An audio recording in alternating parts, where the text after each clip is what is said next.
Assalamualaikum warahmatullahi wabarakatuh. Waalaikumsalam warahmatullahi wabarakatuh. Pemirsa yang berbahagia, selamat datang di channel SMP Negeri 2 Tuban yang berpangkalan di Jalan Diponegoro Tuban. Alhamdulillah, hari yang cukup indah ini sama-sama kita nanti ke depan bersama-sama berdiskusi talk show dengan tema memaknai Hari Raya Idul Kurban atau Hari Raya Idul Adha.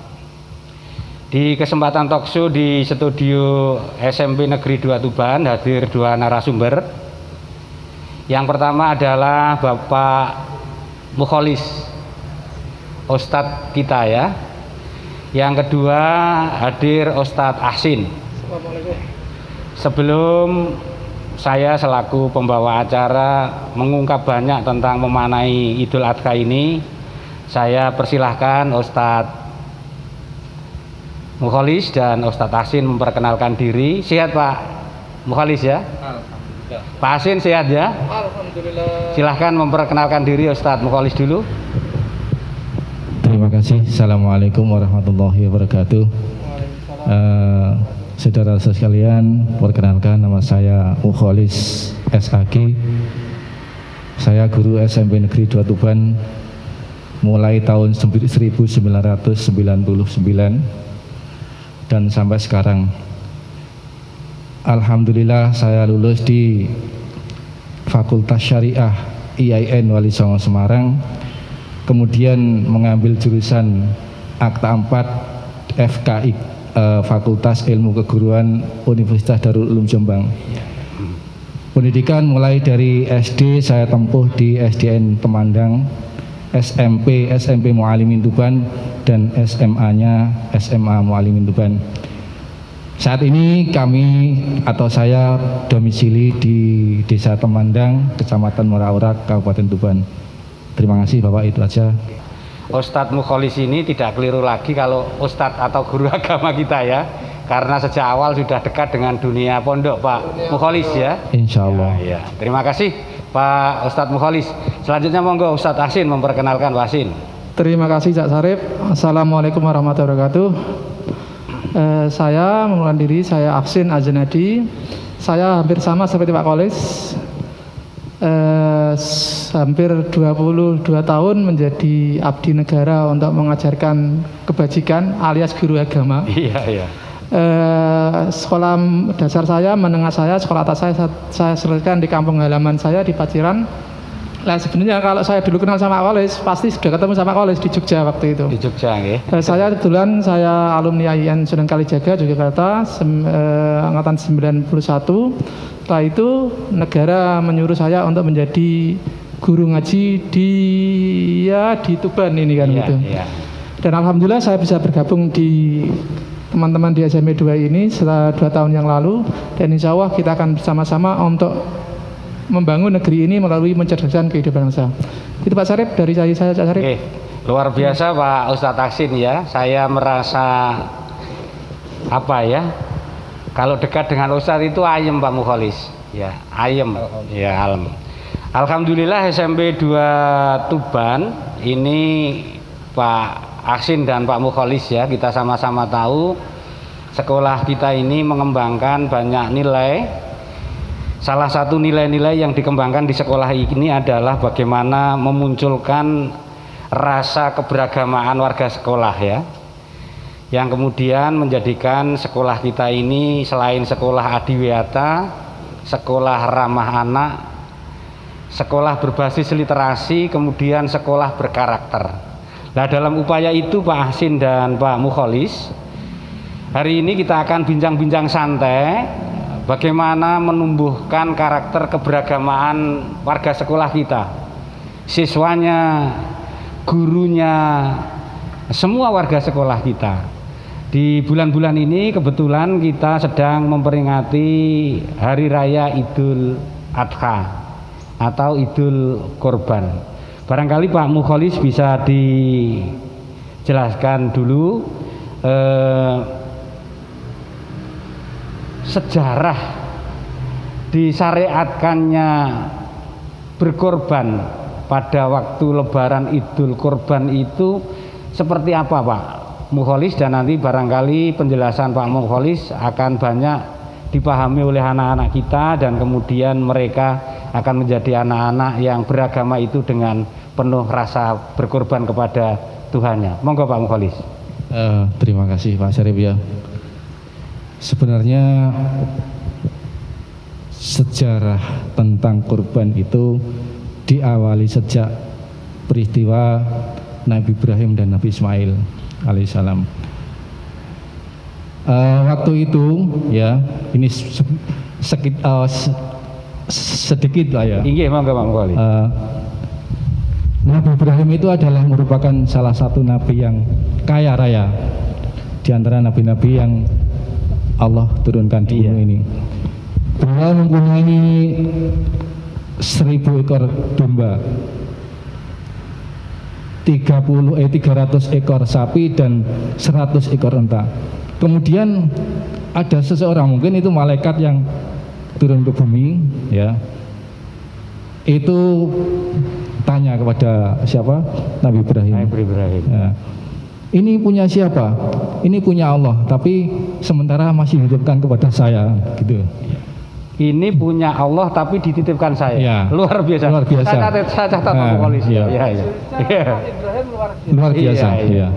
Kemudian Nabi Ibrahim begini, andai kata harta yang saya miliki ini diminta oleh Allah, saya akan berikan semua. Jangankan harta, anak yang saya cintai, Ismail, yang saya damba-dambakan, andai kata diminta oleh Allah, maka akan saya berikan. Luar biasa. Itu luar biasa. Ya, ya, ya. Nah, akhirnya pada saat itu turunlah perintah dari Allah untuk menyembelih putranya Ismail. Iya. Karena memang ini ujian dari Allah. Ya. Nah, perintah ini dilaksanakan atas dasar wahyu yang diturunkan oleh Allah lewat Al-Quran. Nggih.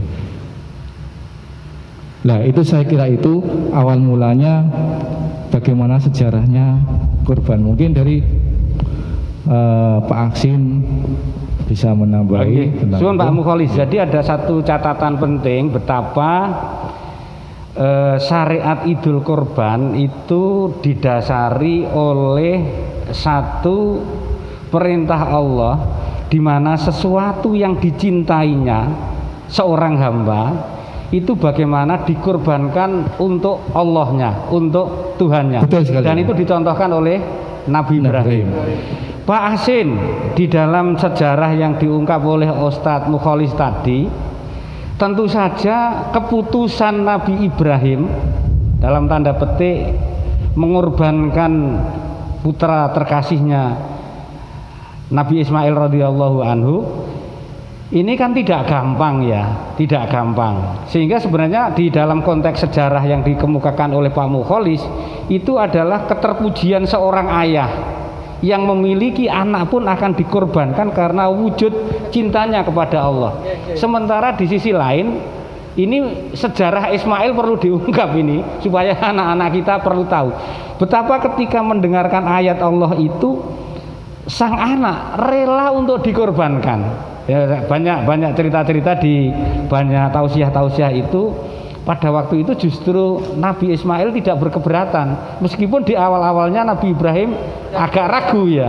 Monggo Pak Ustadz Asin, barangkali dialog ataupun fragmen seorang cermin anak figur Nabi Ismail itu menjadi satu panutan anak-anak di era milenial ini di dalam rasa bertawadhu kepada ayahnya maupun rasa berkorbannya kepada Allahnya. Silahkan Pak Asin. Terima kasih Pak Syarif.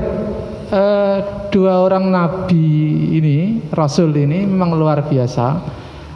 Nabi Ibrahim itu adalah, mungkin kita sebagai ayah itu bisa meneladani apa yang dibawa oleh Nabi Ibrahim tentang ikhlasannya, kepatuhannya terhadap perintah Allah.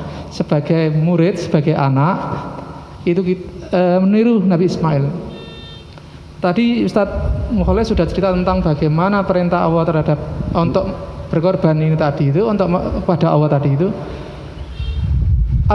Nabi Ibrahim kan bermimpi. Nah, gitu ya, bermimpi untuk ini atbauha fil manam. Ada Al-Qur'an begitu bahasanya. Saya cung bahasane wong Tuban ngacung atau le ya. Le nek basa wong Jawa Tengah le. Aku ngipi le. Kon nyembelih awakmu ben Gusti Allah gelem ta ora kowe. Nah, itu nggo bahasa Tuban. Inilah supernya dengan bahasa kasih sayang ayah. Walaupun ayahnya si Nabi Ibrahim itu menitikan air mata menyampaikan perintah berkebaikan kepada Nabi Ibrahim, kepada Nabi Ismail. Jawabnya Nabi Ismail, satu jini insya Allah minas sabirin. Ayah lakukan perintah Allah tadi itu, insya Allah nanti ayah mendapati saya akan menjadi hamba Allah yang sadar. Akhirnya inilah keikhlasan anak mendengarkan perintah dari ayahnya yang itu memang perintah Allah. Seharusnya lah ini keteladanan bagi putra-putra kita, murid-murid kita tentang keikhlasannya mematuhi perintah kepada orang tua, guru untuk mencapai sesuatu tadi itu. Keikhlasannya. Tujuan berkorban itu kalau salah korban itu dari kata koruba, mendekat, takarub Pak Alisa. Ya, nah dengan takarub ya. Takarub takarub kurba ya. Takarub ya kurbanan. Itu kan artinya dengan berkorban ini Nabi Ismail, Nabi Ibrahim bisa mendekatkan dirinya kepada Allah. Nah, inilah sesuatu yang bisa anak-anak kita bisa mencontoh keikhlasan menjalankan perintah orang tuanya, menjalankan perintah Allah biar meraih sesuatu yang bisa mendekat kepada Allah. Itu Cak Syarif yang terima kasih Ustadz Ahsin dan Ustadz Mukholi. Saya agak terhipnotis secara rasa Pak Ahsin. Jadi ketika tadi disampaikan oleh Ustadz Ahsin, dialog antara ayah baginda Nabi Ibrahim dan anak baginda Nabi Ismail, ayah jika itu perintah Allah lakukan, insya Allah kita, ayah dan saya Nabi Ismail termasuk orang-orang yang sabar. Ada satu pelajaran atau makna yang luar biasa ya dari konteks ini, betapa kecerdasan yang sifatnya rasional itu ketika dihadapkan pada satu perintah Allah, maka kecerdasan yang rasional itu harus digugurkan hanya semata-mata ketaatan. Ini yang perlu kita garis bawahi ya. Kalau kita bayangkan Pak Aksin ya, Pak Aksin putranya berapa Pak Aksin? 2. Andai kata salah satu disuruh disembelih, rela Pak Aksin sebagai ayah. Rada ndredeg Pak Asin ya. Saya saja ndredeg Pak Asin itu ya. Ya jangan ndredeg urut mantu saya Pak Asin. Ini Al-Qur'an itu ada gini Pak Asin. Maksudnya saya ini ya. Iya. Pak Koles nanti bisa betulkan saya. Juyina lin nasi hubus sawatu minan nisa wal banin. Manusia itu. Ini Al-Qur'an surah saya lupa surah awal-awal kok ini kan. Lantan apa? Manusia itu dijuyina lin hubus sawat. Manusia itu dihiasi dengan hawa nafsu. Yang pertama itu minan nisa. Saya ini terpesona wanita ya, wanita, istri ya. Iya, iya mestinya dengan istri Mas Arif. Tidak boleh terpesona dengan wanita selain istri Pak. Walaupun di sini Pak Mas Arif ada Mbak Ari, ada Mbak Arif. Tapi kan di rumah istri tetap kayak gitu kan. Nisa dan banin. Nisa, yang kedua banin. Iya. Anak ini perhiasan dunia yang luar biasa itu dijelaskan di Al-Qur'an. Subhanallah. Nah, kalau Mas Arif cerita ke saya, anaknya bagaimana? Oh, jangan Mas Arif. Betul Pak Oleh kita itu menggawe masa depan kan dari anak-anak kita Pak. Artinya bahwa makna Idul Kurban itu catatan pentingnya adalah sejauh mana kerelaan kita mengorbankan yang kita cintai hanya untuk Allah. Betul saya. Moga-moga kita bisa mengikuti syariat Nabi Ibrahim dan Nabi Ismail Pak Mukholis dan Pak Asin ya. Terima kasih. Yang kedua Pak Mukholis dan Pak Asin, sudah satu catatan ya. Jadi korban itu bukan dinilai karena apa ya, besarnya sapi, besarnya kambing ataupun apapun, tapi nilainya adalah kerelaan sesuatu yang kita cintai, kita berikan kepada Allah. Dan yang menarik tadi Pak Mukholis bahasanya, kambing-kambing Nabi Ibrahim tadi dikatakan oleh ternak Nabi Ibrahim tadi, ini bukan milikku, kata begitu ya, kata Nabi Ibrahim. Artinya betapa kalau hari ini kita sedang diberi apapun, harta, tahta atau apapun yang dimiliki oleh kita, sebenarnya semuanya hanya pemberian Allah. Subhanallah. Pemirsa luar biasa, bisa diungkap dari dua ustadz kita ini betapa makna korban itu yang sangat dalam seperti itu. Mungkin ada tambahan. Monggo Pak Mukholis. Ya. Pak Syarif, begini ya. Justru di sini korban itu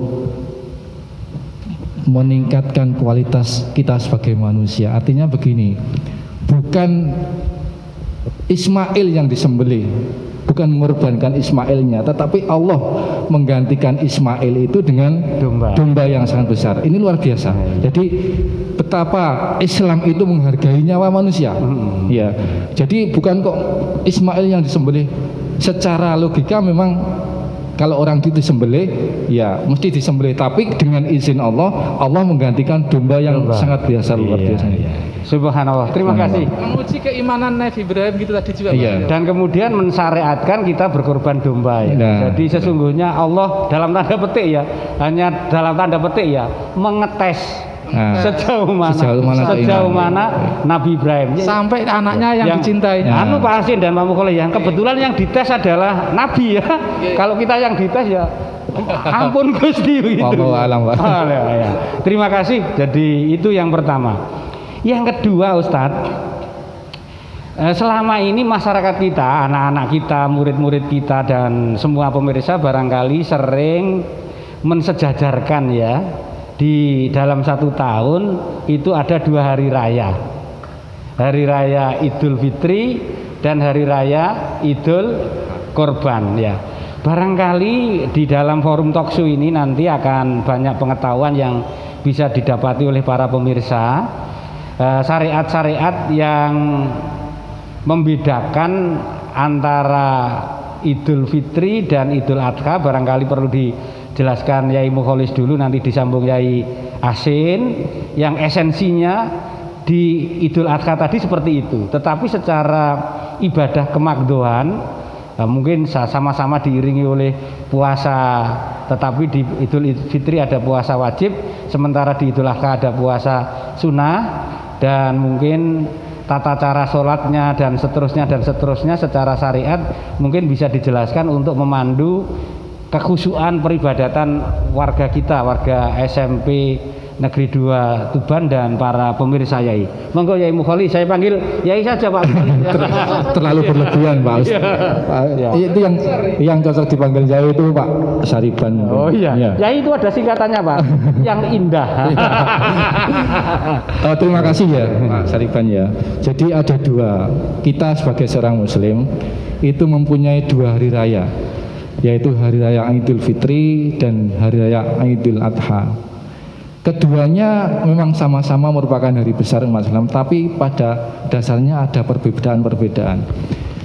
Perbedaan yang pertama, kalau Idul Fitri itu dari sisi bahasa itu kan Idul Fitri kembali kepada fitrah. Artinya apa? Artinya kita itu pada saat hari raya Idul Fitri ini kembali suci seperti semula, seperti bayi yang baru lahir. Kenapa? Iya, tanpa dosa. Kenapa? Karena setelah 1 bulan kita berpuasa, dan di dalam hadis itu dijelaskan, man shoma ramadhana imanan wa ihtisaban ghufira lahu ma taqaddama min dzambi. Artinya orang yang berpuasa pada bulan suci Ramadan itu mengharapkan ridho dari Allah, maka akan istilahnya itu diampuni dosa-dosanya. Nah, Idul Fitri ini sebagai momen untuk membersihkan, istilahnya itu sebagai apa istilahnya itu titik akhir pada saat orang itu membersihkan dirinya.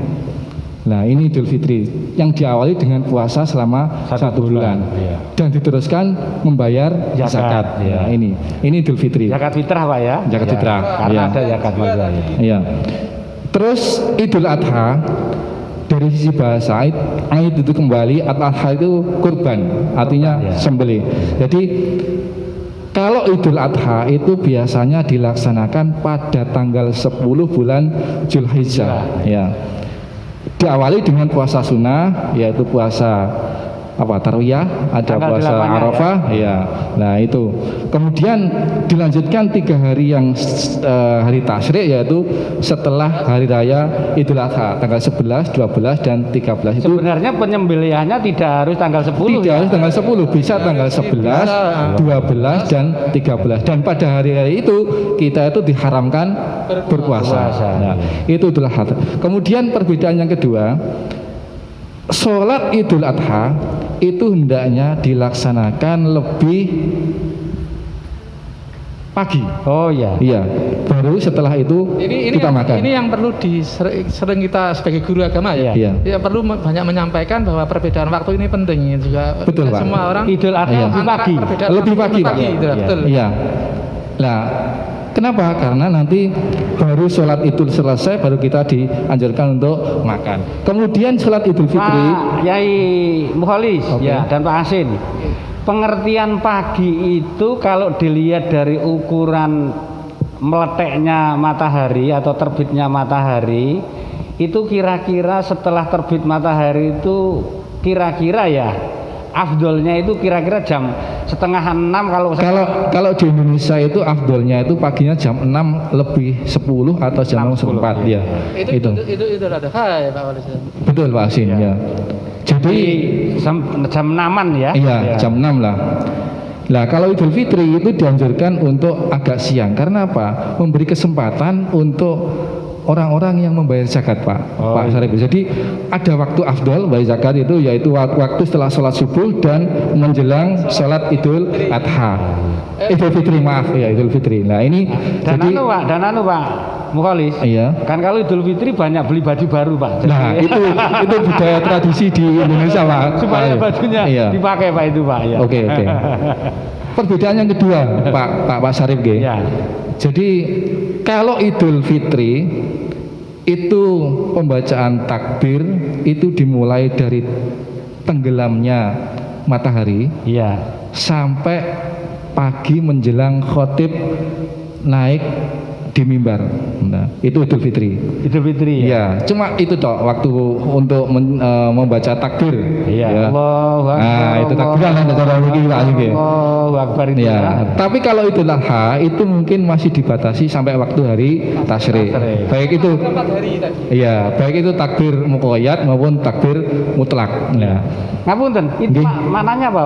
Takbir muqayyad dan takbir mutlak itu. takbir muqayyad itu artinya takbir yang mengikuti salat wajib. Oh, Misalnya iya. salat wajib, setelah salat wajib takbir Allah ya itu biasanya ada di masjid-masjid. Iya, Kalau iya, takbir iya. mutlak itu kan takbir yang dilaksanakan secara insidental ya, di luar waktu itu. itu, Ya. ya. Sehingga begini Pak, Oke. Pak Mukholis, di hari raya Idul Adha itu biasanya di tanggal 11 ya, tanggal 11. Nah, setelah tanggal 10. Ya, tanggal 10 kan biasanya sholatnya ya. Tanggal 11 itu biasanya di masjid-masjid ba'da salam sholat itu imam takbir itu berarti kesunahan ya itu masih. Sunnah. Karena Terima itu kasih. masih hari tasyrik tadi. Oh, iya, Ada iya. waktu yang lebih panjang. Terima kasih. Ini ilmu yang luar biasa.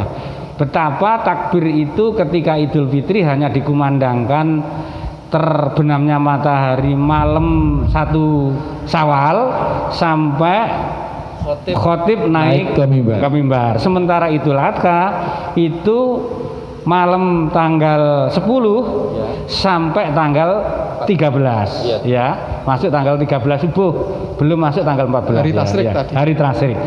Yang menarik Pak Asin, setelah kita tahu itu kira-kira untuk rukun sholatnya Idul Fitri dan Idul Adha serta tata cara-caranya yang lain barangkali ada kesamaan atau ada perbedaan Pak, selain perbedaan di di tingkat keafdolan takbir tadi. Monggo Pak Asin. Terima kasih Pak Sarif.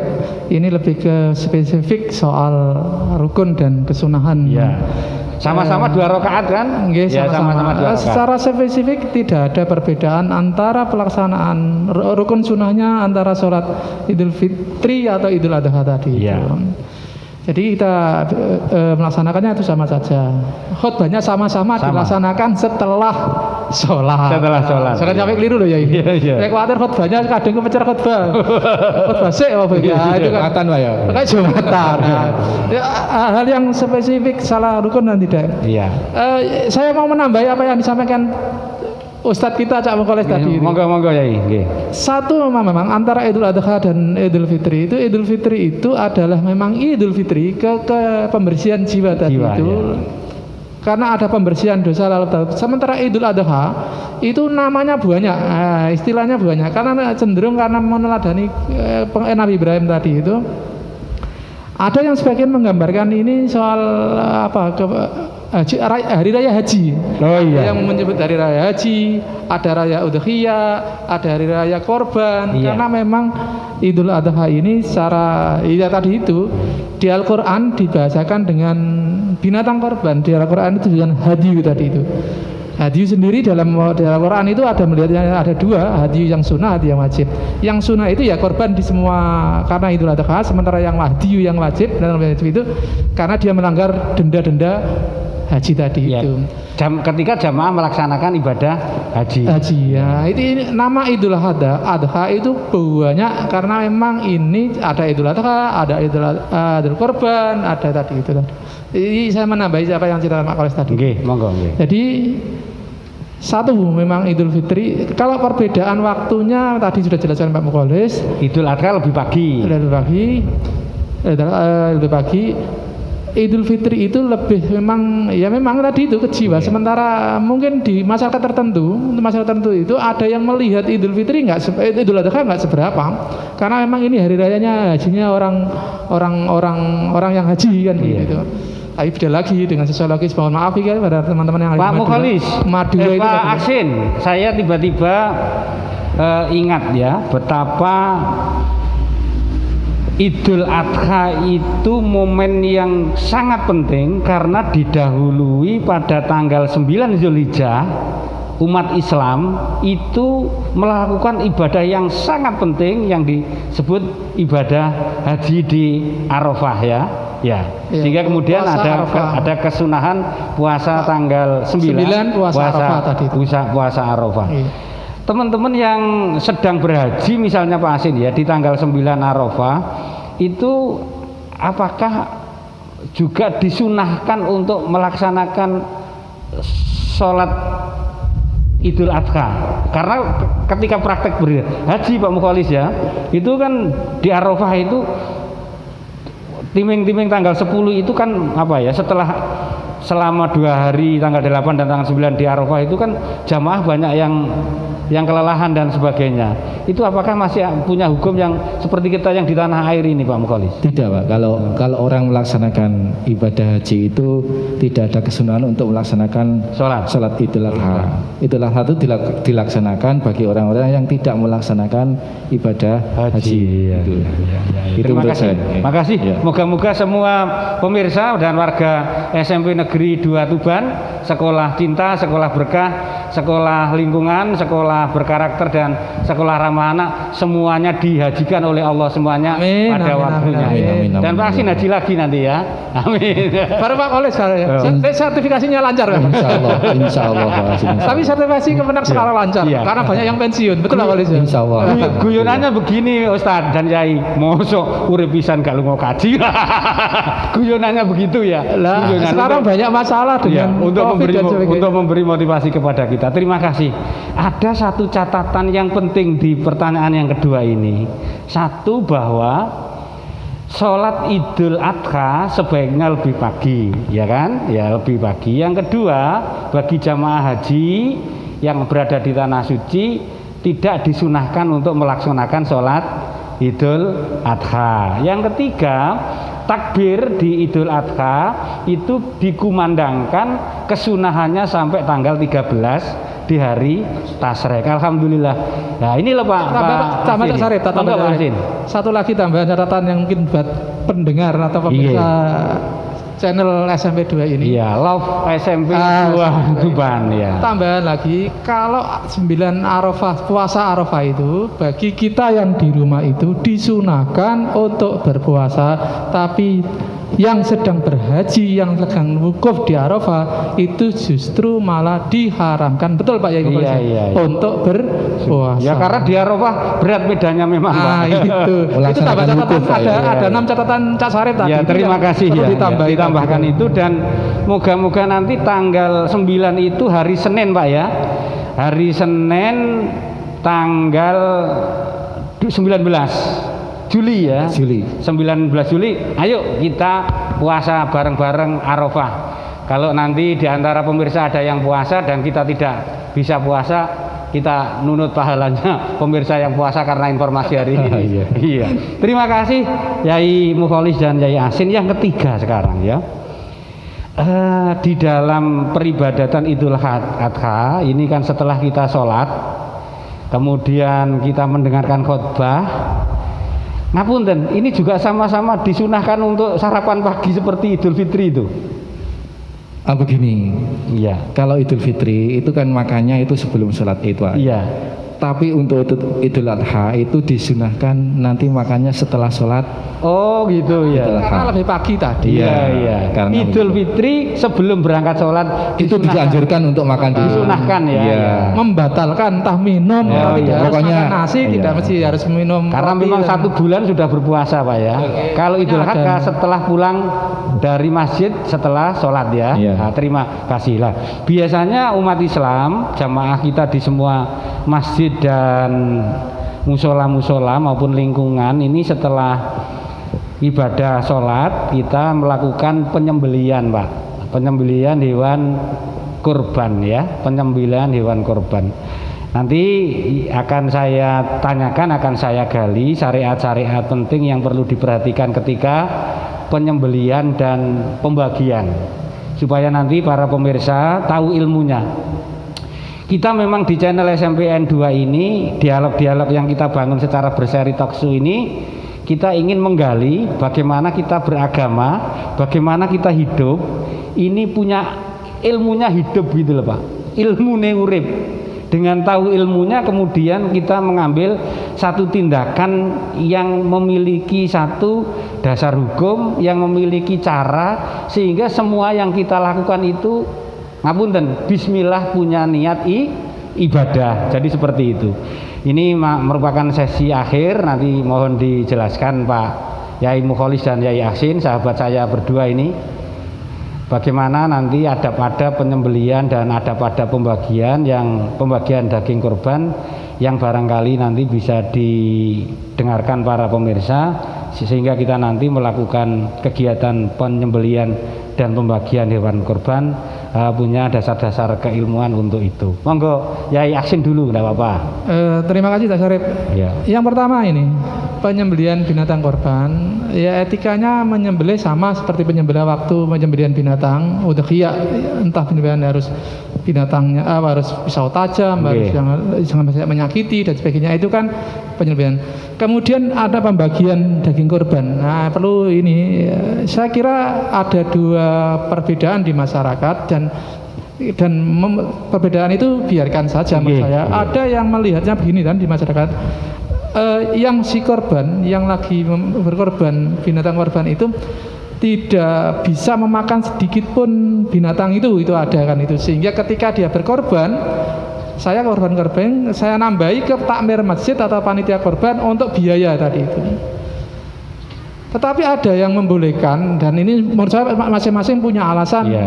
Dia bisa mengambil 1/3 dari daging binatang yang dikorbankan. Malah 1/3 Pak Asin ya. Ada yang menyampaikan itu dan masing-masing boleh ya. Boleh, artinya boleh itu kan tidak harus 1/3. Tidak harus 1/3. Karena saya biasanya kalau korban dikirimi oleh panitia dulu Pak, 1 kilo atau 2 kilo. Nah itu perbedaan di masyarakat Pak Sarip. Dan perbedaan itu hal yang menurut saya kita menghargai. Perbedaan adalah rahmat.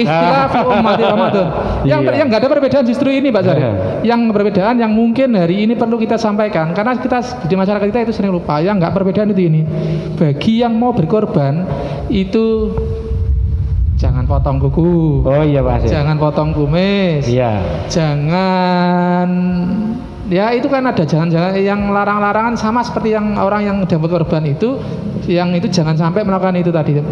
Cuman level pelarangan di masyarakat itu ada yang menganggap itu sebagai suatu kewajiban, keharusan biar korbannya itu tadi sah, tapi ada yang melarangnya itu adalah kesunahan. Ya, saya lihat dari banyak sumber itu sifatnya sunnah ya Pak. Nah, ada makanya itu kan ada melihat kesunahan, ya. Melarangan potong kuku, potong rambut, potong kumis.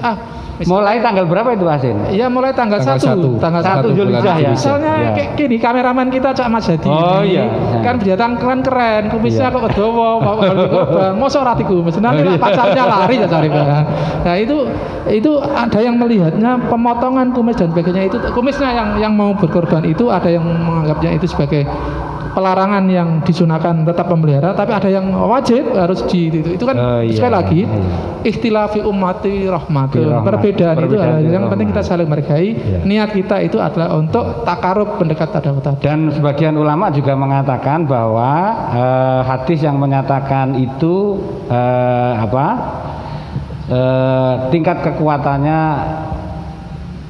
tingkat kekuatan dalil hukumnya kurang kuat. Ada yang menyatakan begitu. Pokoknya, jadi kita terima di masyarakat perbedaan. Dan esensinya kalau kita lihat tadi kan berkorban itu adalah rasa merelakan sesuatu yang kita cintai kepada Allah. Termasuk mungkin barangkali ini filosofinya ada orang yang suka kuku, ada orang yang suka kumis, sementara untuk direlakan tidak dipotong bisa jadi esensinya seperti itu, bisa seperti itu. Mungkin Pak Yai Mukholis bisa menambahkan itu. Iya, yang jelas begini Pak ya, seperti yang disampaikan oleh Ustadz Aksin tadi betul semua. Yang jelas daging kurban itu dibagikan kepada fakir miskin, itu yang jelas karena memang tujuan utama kurban itu adalah untuk memberikan hak-hak dari orang-orang fakir miskin dan anak-anak yatim maupun orang-orang yang sudah tidak mempunyai pekerjaannya ya. Kemudian tata cara penyembelihan seperti yang disampaikan oleh Pak Aksin tadi, mungkin dengan senjata yang tidak melukai dan lain sebagainya, yang tidak menyakiti ya Pak Aksin ya. Nah, untuk berkorban ini disunahkan juga untuk menyebutkan ini kurbannya siapa, kurban atas nama siapa, kemudian ditambah walaupun ada tata cara menyembelih ya mungkin baca basmalah, kemudian ditambah dengan takbir. Itu tata cara penyembelihan. Pada saat menyembelih hewan. Ya biasanya Pak, ketika sudah sapi dirobohkan itu berkeliling Allahu Akbar, Allahu Akbar, Allah srek gini ya. Terima kasih Pak Mukholis dan Pak Asin. Ada satu catatan di pertanyaan yang ketiga ini bahwa ada kesunatan-kesunatan bagi pengurban untuk mulai tanggal 1 Zulhijjah sampai 10 sampai pelaksanaan khutbah Idul Adha itu untuk tidak memotong rambut, kuku, kumis ya. Kumis termasuk rambut ya. Terima kasih, itu yang kedua di kesunahan ya. Yang ketiga diupayakan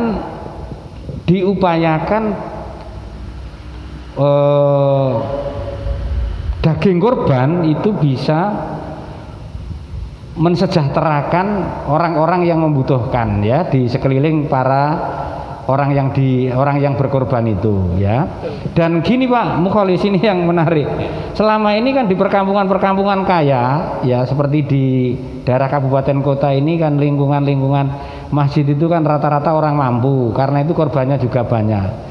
Nah, di sisi lain masyarakat di situ mengendaki disembelih di situ dan dibagikan kepada masyarakat yang lebih banyak mampu itu. Di sisi lain ada yang mengatakan sebaiknya korban itu disalurkan ke daerah-daerah yang membutuhkan. Itu kira-kira jawaban pendeknya bagaimana Pak? Karena begini, ketika girah daging itu penyembelihan dan lain sebagainya itu ditempatkan yang lain, masyarakat itu tidak menikmati asiknya mereka berkorban Pak di sisi lain, sehingga nanti kemudian ini ada satu ya sedikit perbedaan pemahaman tadi yang barangkali walaupun itu sebagai rahmat mungkin perlu dijelaskan Pak Mukholis itu gimana ya? Iya, menurut saya pribadi Pak Syarif ya.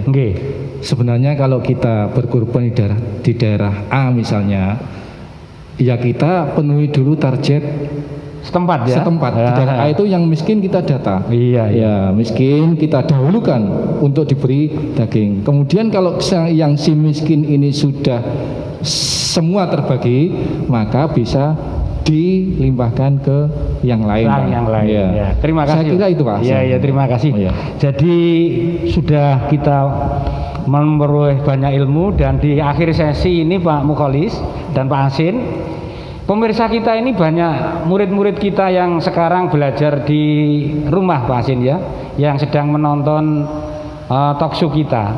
Pesan terakhir Yai Asin dan Yai Mukholis, betapa mulai dari sejarah Idul Kurban, kemudian rukun-rukun peribadatan dan seterusnya tadi, tolong disampaikan kepada anak-anak kita yang sedang nonton di channel kita ini, Pak Asin dan Pak Mukholis, bagaimana menumbuhkan rasa berkorban bagi anak-anak kita. Karena setahu kita kurban itu kan tidak harus setelah berkorban tahun ini, tahun berikutnya tidak ada gugur kewajiban itu, gugur kesunahan itu kan tidak Pak ya.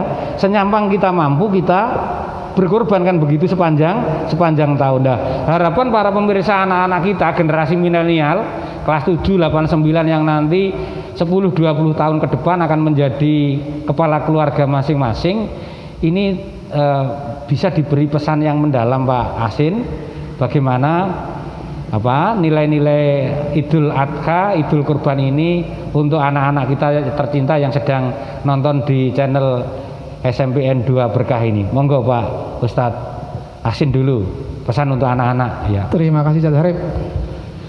Pesan yang pertama begini, mari kita meneladani Nabi Ismail tadi itu, awal-awal itu dengan korban ini mengundang Ismail untuk patuh dan taat kepada orang tua untuk menuju takar kepada Allah. Yang kedua, pesan yang secara eksplisit bisa saya sampaikan, mari kita menyembelih nafsu kebinatangan kita. Iya. Sing brutal, sing ndak taat, sing gak loyal, mari kita korbankan, mari kita sembelih sehingga kita menjadi anak-anak yang taat, patuh sebagai anak, tahu pada guru, pada orang tua, sehingga kita bisa menjadi anak-anak yang soleh atau solehah tadi itu. Itu aja pesan dari saya. Terima kasih Pak Asin, catatannya betapa kurban ini simbolik untuk anak-anak kita meninggalkan hal-hal yang sifatnya dalam tanda petik kebinatangan untuk menuju pada ketaatan Allah kita, ketaatan kepada orang tua kita, ketaatan kepada guru-guru kita. Siapa-siapa yang taat Allah, siapa-siapa yang taat orang tua, siapa-siapa yang taat guru, pasti hidupnya bahagia. Monggo Pak Mukholis. Ya mungkin tambahan Pak Syarif ya.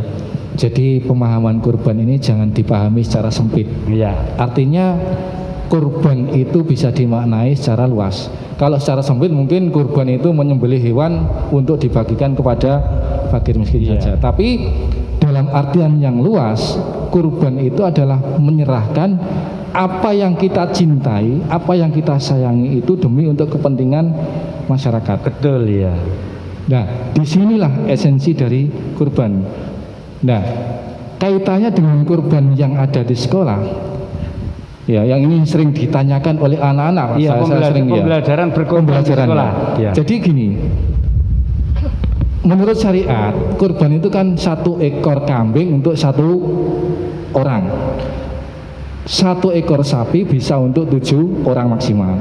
Nah, kemudian kemarin banyak anak yang tanya, Pak, kok kurban itu kok saya kok cuma ditarik uang 50.000? Oh iya. Ya gitu ya.